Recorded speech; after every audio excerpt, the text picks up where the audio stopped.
Bonsoir à tous. À la une de ce journal, la cote d'alerte est atteinte. Plusieurs zones d'habitation et même le centre-ville sont confrontés à de graves inondations à Douala. En cette saison des pluies, une partie de la ville de Douala pourrait même disparaître à l'horizon 2100. La faute à l'échec de politiques publiques et l'absence de planification urbaine. On en parle en ouverture de ce journal. De plus en plus, des manuels scolaires peinent à répondre aux exigences de qualité et de disponibilité. Pourtant, le prix reste élevé dans les librairies. La Commission nationale d'agrément du manuel scolaire rejette la faute sur des éditeurs. Les mises en cause déplorent le flou qui entoure les critères d'évaluation et de sélection du manuel scolaire. Enquête au cœur de ce journal sur les batailles pour le contrôle du marché du manuel scolaire au détriment de l'intérêt des apprenants. À peine installé, le Kokan Cameroun 2019 est déjà sur le grill et le premier test, c'est la mission d'inspection de la CAF prévue au Cameroun le 20 août prochain. Vous suivrez dans ce journal les consignes du gouvernement, opération de charme où il faut éviter toute polémique et tout conflit avec la CAF. On en parle dans ce journal.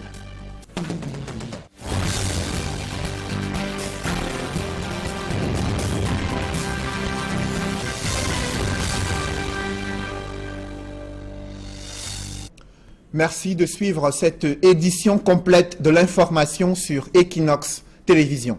Elles sont nombreuses, des familles qui côtoient le danger au quotidien. De graves inondations menacent d'emporter leurs habitations dans les zones sensibles à Douala.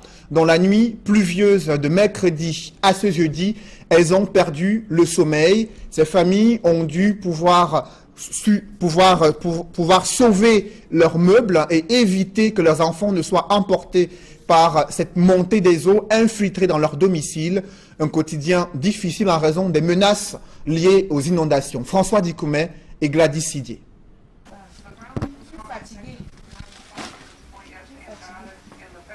Stella n'a pas fermé les yeux de la nuit. Elle a dû rester éveillée pour sécuriser les appareils et les meubles de son domicile. La moindre goutte de pluie pour elle est synonyme de corvée. Les eaux des pluies envahissent son domicile. Nous sommes toujours dedans en train d'enlever l'eau. Ça mouille tous les habits et tout. Dans la nuit, on n'arrive même pas à dormir parce que l'eau inonde. Tu te lèves même, quand tu veux te sortir, tu trempes les pieds que dans l'eau.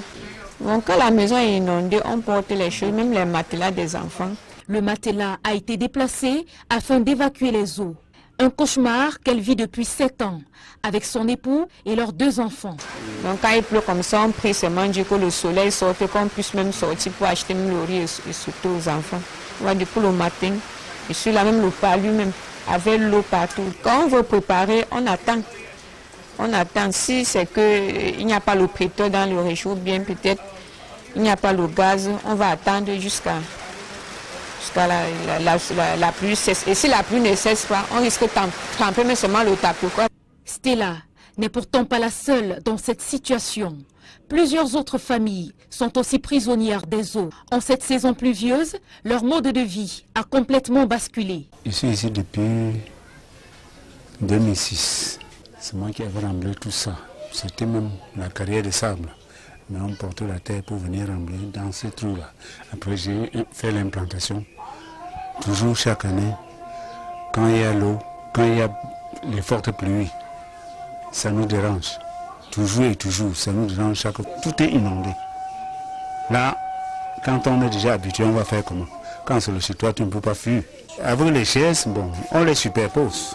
Après, maintenant, quand l'eau part, on nettoie encore le sol et puis on remet sur place. Passé l'étape du rangement dans les domiciles, il est pratiquement impossible d'aller et venir d'un bout à l'autre du quartier. Les eaux ont envahi les routes, les caniveaux ne sont plus visibles. On va sortir, entrer dans l'eau pour nager. On nage seulement et on ferme seulement les enfants dedans parce que s'ils sortent là, ils vont se noyer. Face à ce calvaire, les enfants, conscients de la situation, s'attellent à creuser du sable pour rembler les devantures de leur maison. J'en ai besoin parce que dans notre maison, il y a souvent l'eau qui chante quand il pleut. Et alors là, quand il y a l'eau dedans, c'est gênant. Je porte le sable pour rembler la maison. La situation se dégrade d'année en année dans la ville de Douala. Les populations qui se sont installées dans les zones marécageuses, au nez et à la barbe des autorités, sont aujourd'hui prisonnières des eaux. En cette saison des pluies, l'heure est grave. La récurrence des inondations dans la ville de Douala révèle au grand jour l'échec des politiques publiques, l'inefficacité de la planification urbaine et l'absence de prise en compte de la préservation de l'environnement. Explication dans ce reportage signé Sylvestre Hippolyte Zangaou.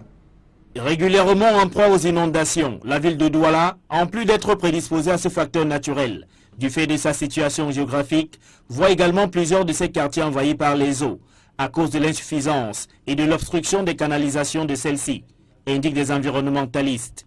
Douala, qui est une zone littorale, est vulnérable évidemment aux phénomènes météorologiques extrêmes comme les inondations. Et maintenant, pourquoi elle est envahie d'eau? Tout simplement parce que son passage est obstrué. Et qu'est-ce qui peut obstruer le passage de l'eau? Vous avez plusieurs facteurs, ça peut être les constructions anarchiques, ça peut être des drains ou caniveaux qui sont ensablés, envasés et envahis par les déchets, les ordures ménagères.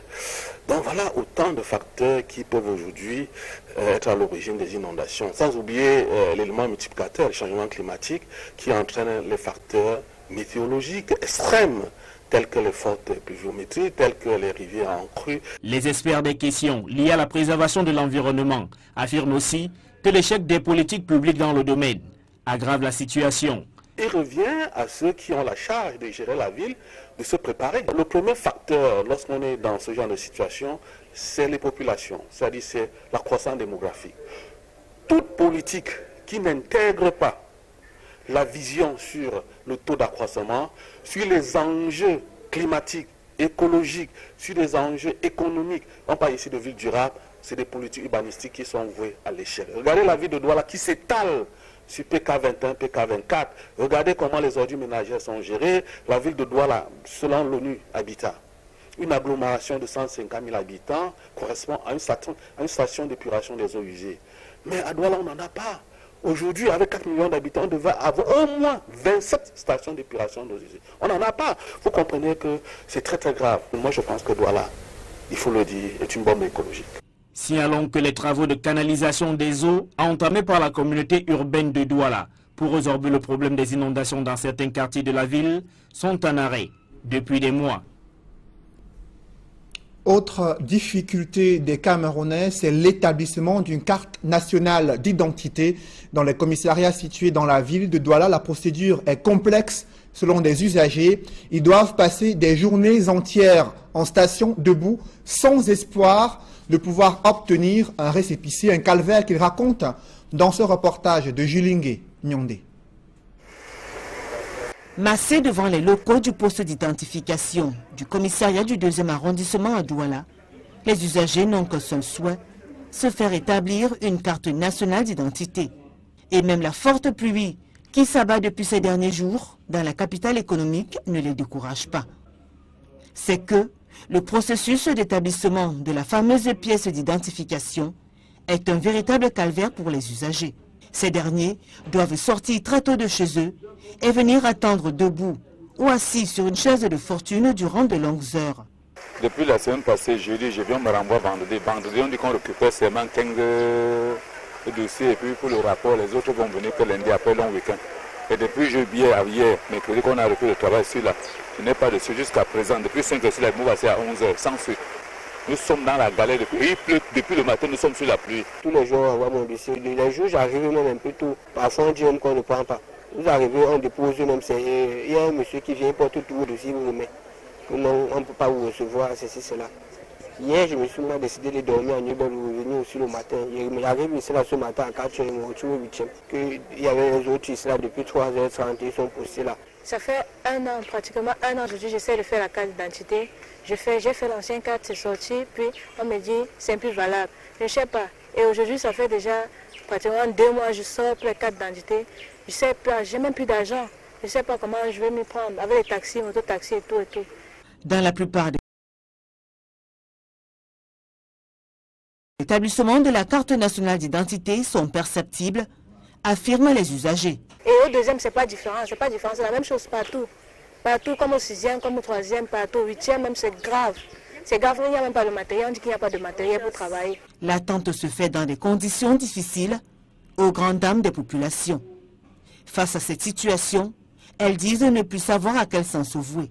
Il faut qu'on voie la situation de ce problème parce que quitter chez nous à 3 heures la nuit et venir pour prendre le rang de carte d'identité, tous les risques et périls.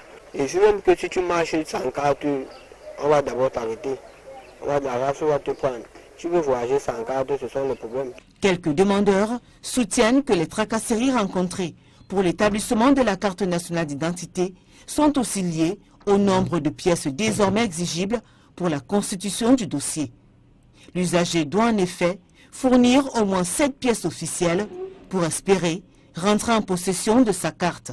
Toute tentative d'avoir une réaction des responsables du commissariat du 2e arrondissement a été vaine. Ceux-ci n'ont pas souhaité s'exprimer sans autorisation préalable de leur hiérarchie. Une question qui taraude l'esprit des parents d'élèves à l'approche de la rentrée scolaire.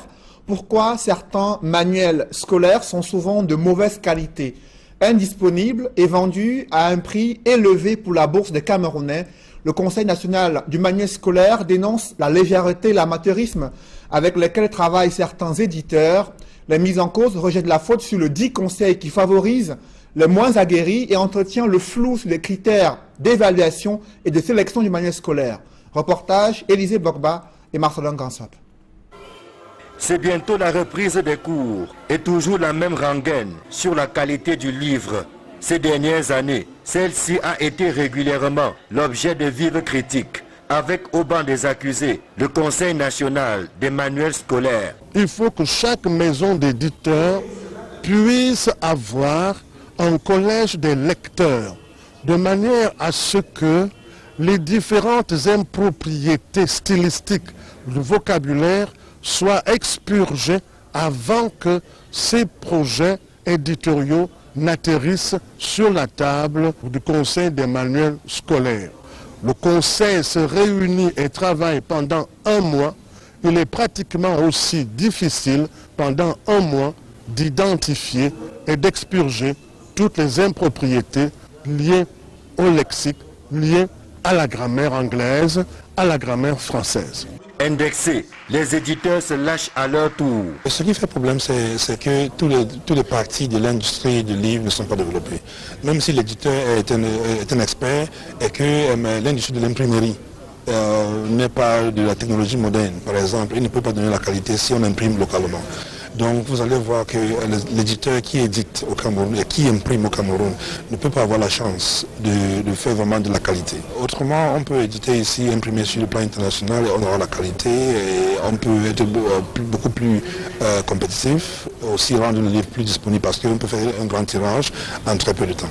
Alors que les librairies commencent à grouiller de monde, les éditeurs rassurent quant à la disponibilité du manuel scolaire, non sans émettre quelques réserves. Et si la liste sort tardivement du ministère, ça fera problème. Il y a aussi que même quand la liste sort aussi à temps, il y a aussi la chaîne de la librairie qui n'est pas aussi professionnalisée. On finit chaque fois une année, peut-être que le libraire doit de l'argent à l'éditeur, il ne peut pas s'approvisionner à l'année qui suit, et puis le livre ne sera pas disponible dans ce coin où est présent ce libraire en question. Vous voyez. Donc, mais les gens ne connaissent pas cela, et quand on va donc vers ce libraire et il dit que le livre n'est pas disponible, ce serait comme si le livre n'est pas disponible. Or, c'est parce que le livre n'a pas pu se provisionner, parce qu'il n'a pas les moyens. Le coût du livre demeure un autre gros caillou dans la chaussure du gouvernement. Dans une sortie médiatique, le ministre du Commerce annonce que les prix ne connaîtront aucune hausse cette année. Des équipes de contrôle seront déployées sur le terrain afin de traquer les libraires véreux qui s'écarteraient des prix homologués. Accusé de favoriser certains éditeurs, ce Conseil national d'agrément du manuel scolaire se défend. Son président, le professeur Jean Tabi Manga, estime que cette institution respecte les procédures en matière d'évaluation et de sélection des manuels scolaires pour les différentes années scolaires au Cameroun. Je vous propose d'écouter le professeur Jean Tabi Manga, président du Conseil national d'agrément du manuel scolaire. Je voudrais pouvoir dire que depuis l'an 2000, date à laquelle le gouvernement a décidé de la libéralisation dans ce secteur. Une grille des critères d'évaluation a été mise au point entre le gouvernement du Cameroun et la Banque mondiale. C'est cette grille d'évaluation que suit le Conseil national d'agrément des manuels scolaires. Ces critères concernent d'une part les aspects extérieurs et qui sont des spécifications techniques concernant le grammage de papier, concernant les techniques d'élaboration des couvertures, leur durabilité, concernant le choix des critères, des caractères d'imprimerie, etc. Cette partie compte pour 25 points. La totalité des points est sur 100. Donc pour qu'un livre soit proposé au titre, n'est-ce pas, des manuels scolaires, il faut qu'il puisse obtenir au moins 60 points sur 100, c'est-à-dire une moyenne de 12 sur 20. Donc par conséquent, il n'y a pas ici d'une sélection approximative. C'est une sélection qui s'appuie sur des critères résolument objectifs. On en arrive à des éditeurs fantômes parce que certains, comme d'habitude, essaient de tricher à gauche et à droite, mais il est difficile que le Conseil en arrive à les débusquer tous, mais chaque fois qu'il a été possible, où l'information a été rendue disponible à notre niveau, ces différents éditeurs ont fait l'objet d'un rejet. En politique, l'Union démocratique du Cameroun réaffirme son engagement pour le dialogue en vue de résoudre les conflits sociopolitiques au Cameroun. Après avoir boudé et critiqué une émission de débat politique sur la télévision publique, l'UDC annonce son retour à l'approche des échéances électorales. Des précisions avec Guy Zogo. Après la colère, l'accalmie, l'UDC, qui avait décidé de ne plus prendre part à l'émission Espace politique, réintègre ce programme dédié à la communication des partis politiques. Adamou Ndamjoya, le président de l'UDC, l'a annoncé au cours d'une conférence de presse à Yaoundé. Nous avions décidé à un moment donné de quitter. Et le moment est venu où nous décidons de revenir. C'est-à-dire, ceux qui ne changent pas d'idée sont seulement des imbéciles.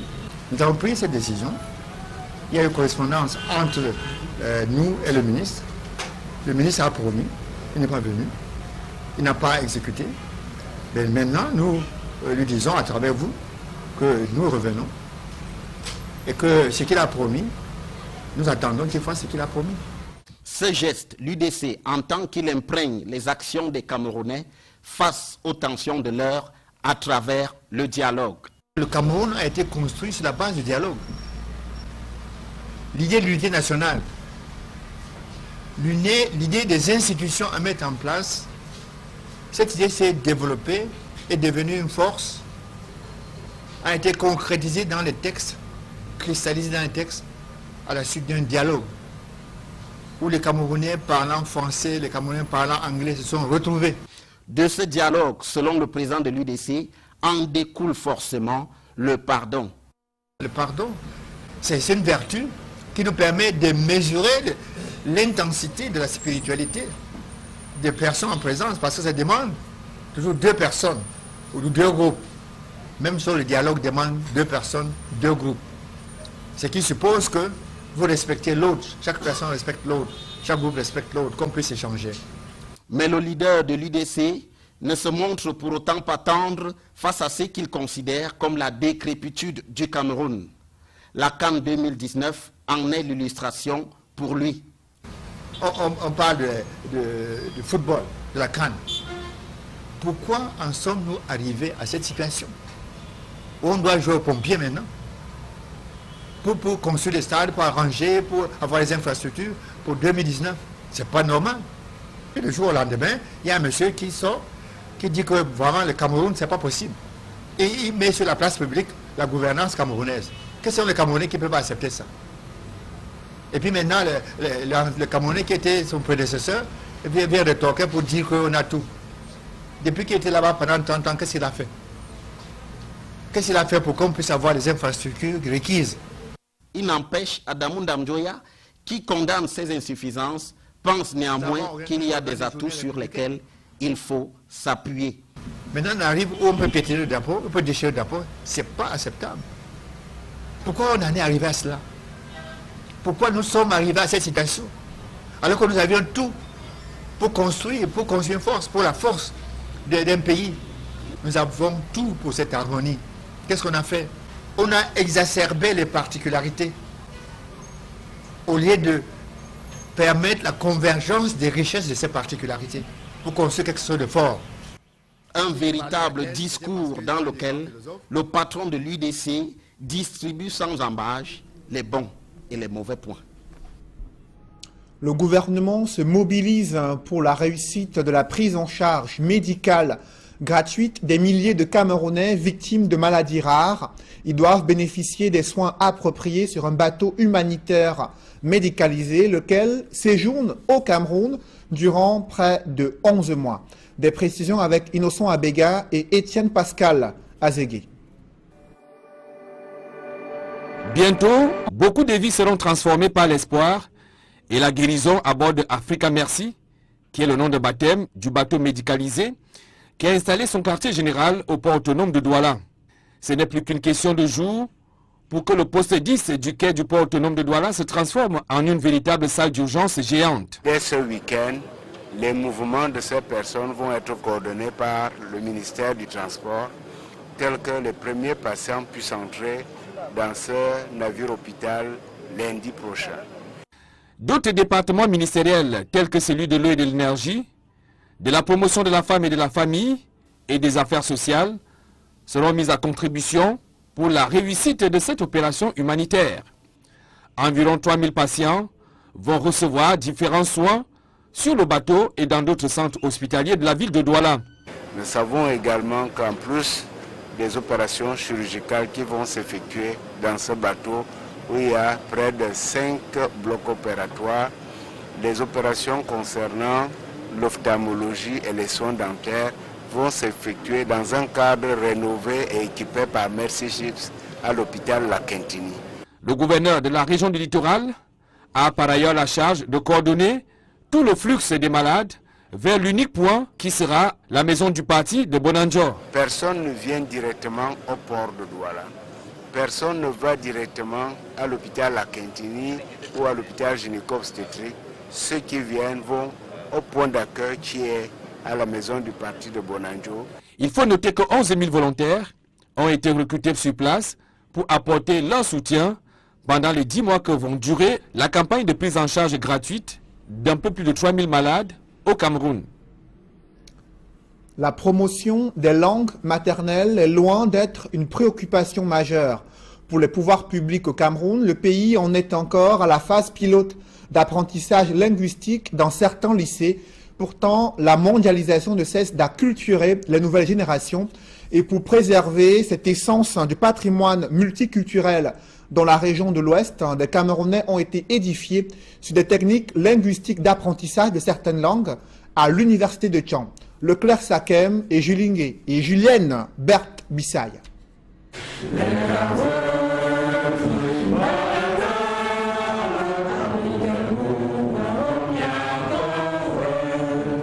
Au Cameroun, berceau de nos ancêtres, repris en chœur en langue yemba à l'université de Tchang.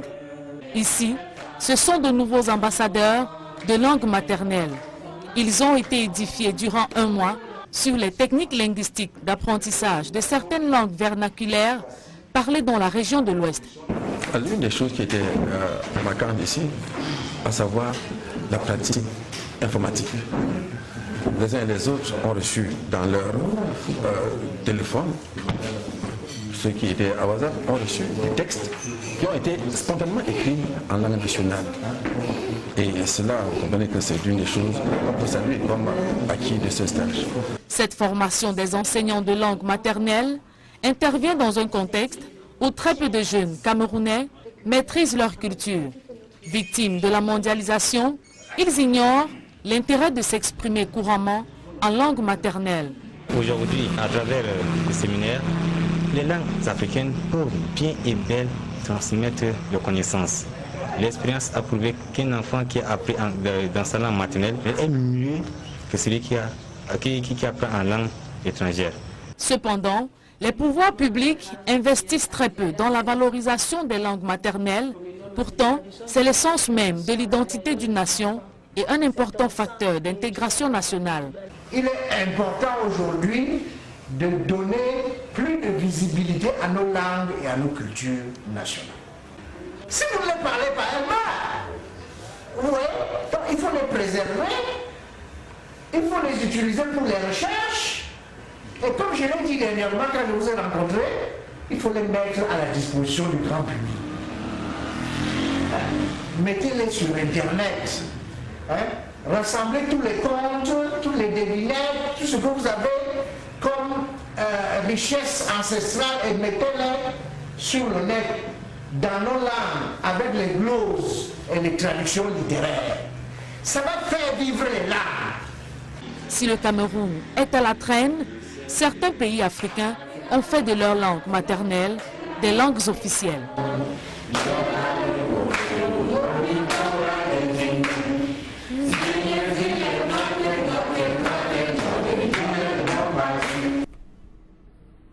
À peine installé, le COCAN Cameroun 2019 est déjà sur le grill, chargé de la réussite de l'organisation de la CAN 2019.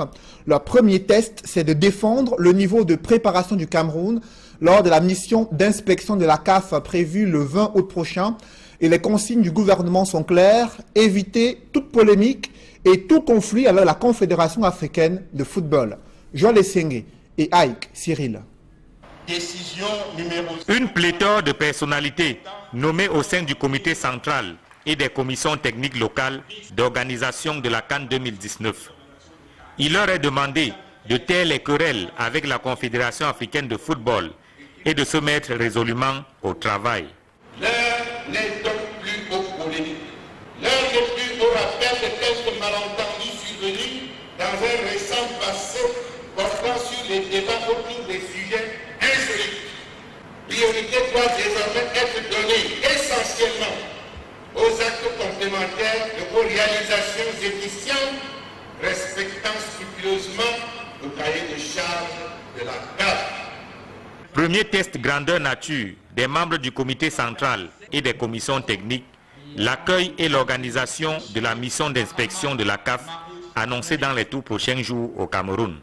Le défi à relever, chacun dans son domaine de compétence, consistera à assurer la bonne organisation de la première mission d'inspection de la CAF dans notre pays du 20 au 28 août 2019 afin de rassurer la CAF sur la détermination du Cameroun à tenir le pari d'offrir à la jeunesse africaine une belle fête sportive. Nommés le 12 août dernier, les membres du COCAN 2019 ont été installés à Yaoundé. Également installés, Mahamad Marouf Moumine, directeur du tournoi, et Manda Bitse Chantal Thérèse, directeur adjoint. Article 2. Dans l'escale internationale, le Gabon a célébré sa fête de l'indépendance dans un contexte socio-économique et politique toujours aussi difficile. Des précisions avec Éric Martial Ndiomo dans ce reportage. Cette 57e édition de la fête de l'indépendance du Gabon et les nombreux messages de félicitations confortent la stature et la reconnaissance internationale du président gabonais. Les messages adressés à Ali Bongo et au peuple gabonais par Emmanuel Macron et d'autres chefs d'État sont devenus mettre un terme à certaines polémiques post-électorales. Le Gabon célèbre ses 57 années d'indépendance dans un contexte économique difficile marqué par une importante récession.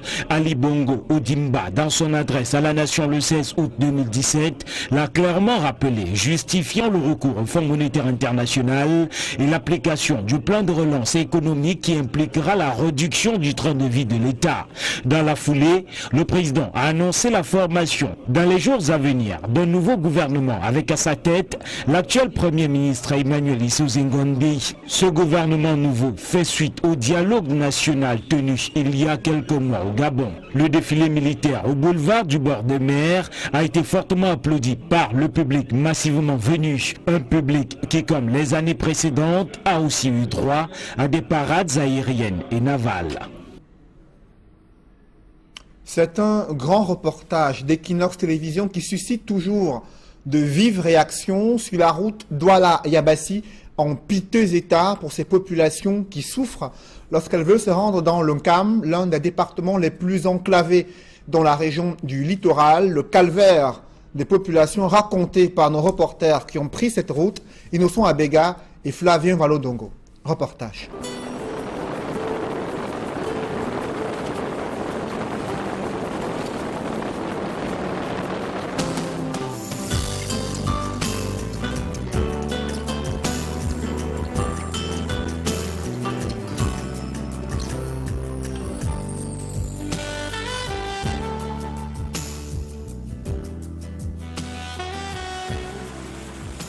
Sur la route Douala-Yabassi, l'usager qui emprunte le tronçon a trois possibilités.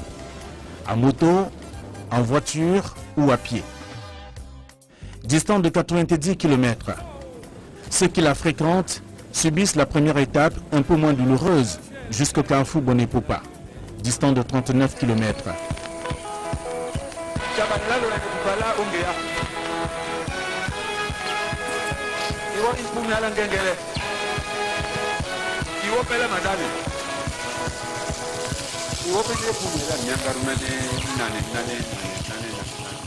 Je viens de parcourir 39 km Douala-Bonepopa. Et là où nous nous trouvons en ce moment, c'est le carrefour Bonepopa. Il nous reste encore une cinquantaine de kilomètres pour atteindre Yabassi. L'on apprend que le pire, c'est plutôt à venir, parce que partir de Bonepopa pour Yabassi, c'est un vrai calvaire, comme disent les usagers ici. Nous allons parcourir encore cette étape à pied, peut-être aussi de temps en temps en voiture. Il faut reprendre le cours du voyage. Le chemin est long et difficile.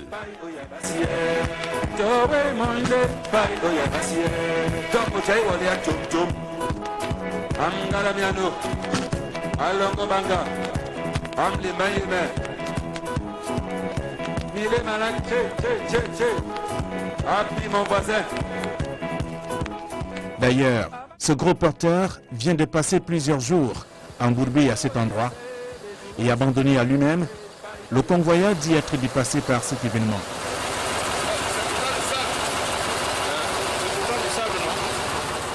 Je suis ici comme ça depuis avant-hier. La route, l'état de route de Yabassi, c'est très mauvais, il faut le voir. Il faut que le gouvernement prenne vraiment part.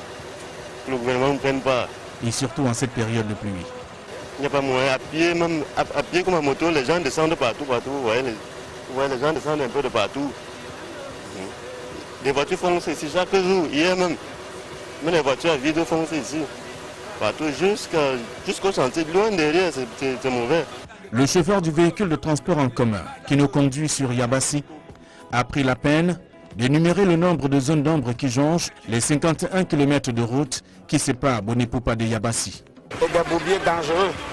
Nous avons commencé déjà par traverser un. Les autres sont encore devant nous. Bon, le premier village, là, juste devant nous,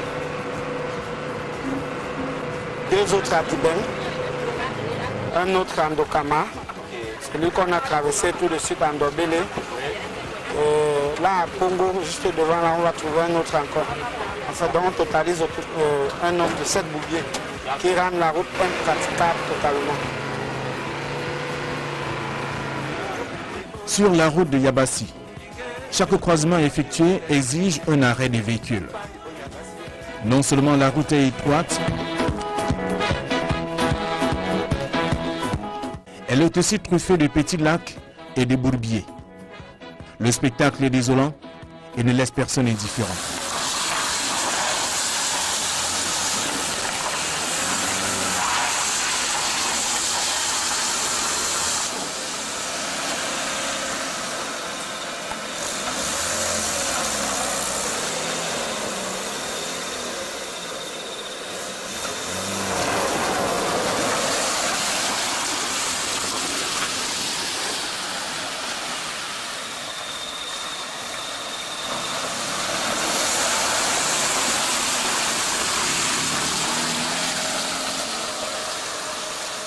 Nous sommes dans une période de crise. Régulièrement, toutes les saisons de pluie, nous avons les routes, nous ne passons pas. À Yabassi, il n'y a pas d'eau, il n'y a pas de lumière. Pour les routes, alors on n'en parle même plus. Toutes les saisons de pluie, c'est la même chose. Vous-même, vous voyez comment nous souffrons. Comme je vais là, chaque voyage, je dois aller au garage. Quand on finit de boxer ces voitures, ici même, ce n'est rien, vous allez trouver ce qui est encore plus pire devant. Un voyage très difficile, ça fait pratiquement 1h30 que nous sommes en route. Nous avons à peine fait 15 km. Vous voyez quelle difficulté. Si on se lève là, vous voyez, vous verrez comment nous sommes bourrés de boue parce que nous avons dû pousser. Je crois que c'est un cri d'alarme, hein, il faut faire quelque chose. Nous souffrons énormément dans le département d'Unkam. Nous sommes terriblement enclavés avec nos infrastructures routières, enclavés même pour avoir de l'eau potable, que ce soit de l'eau potable, que ce soit de l'électricité, vraiment l'enclavement est total. Je crois qu'il faille faire quelque chose. Regardez-nous, c'est un bon voyage. Vous nous posez la question pour changer quoi? Vous allez changer quoi? Depuis des années, on souffre. Pas de l'eau, pas de route, pas de lumière. Est-ce que c'est normal? Un département qui est dans les 4 départements, c'est le seul département d'Unkam qui est toujours comme ça. C'est quoi? Ça va changer quoi? Mais vraiment, c'est malheureux. Et regarde un vieux comme moi, 70 ans. Je pousse la voiture, c'est normal? Mais vraiment, je ne sais pas. Oui, le Cameroun, c'est comme ça.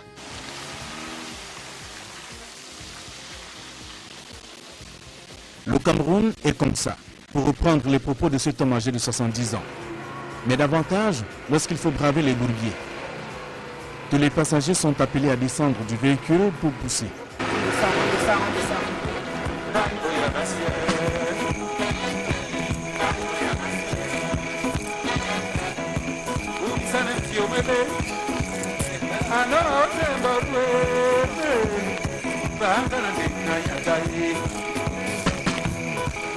Et c'est comme ça que nous voyageons sur la route de Yabassi. Il faut descendre du véhicule et le pousser. Donc tous les passagers sont descendus, on pousse le véhicule et on avance. C'est comme ça tout le long du voyage. Allez, on va pousser le véhicule.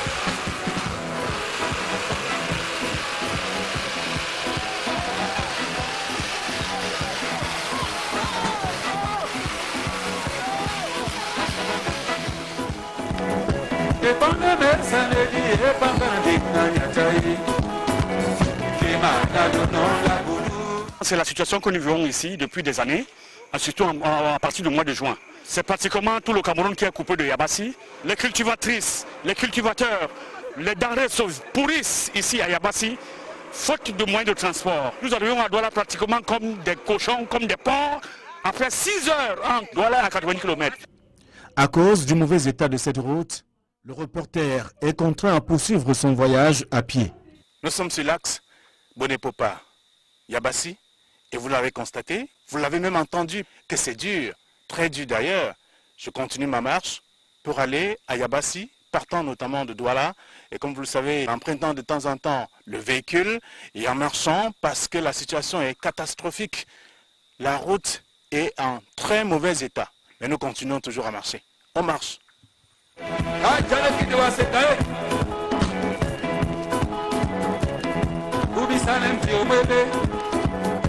Et c'est donc sur cette même route que passent les autorités administratives du département d'Unkam.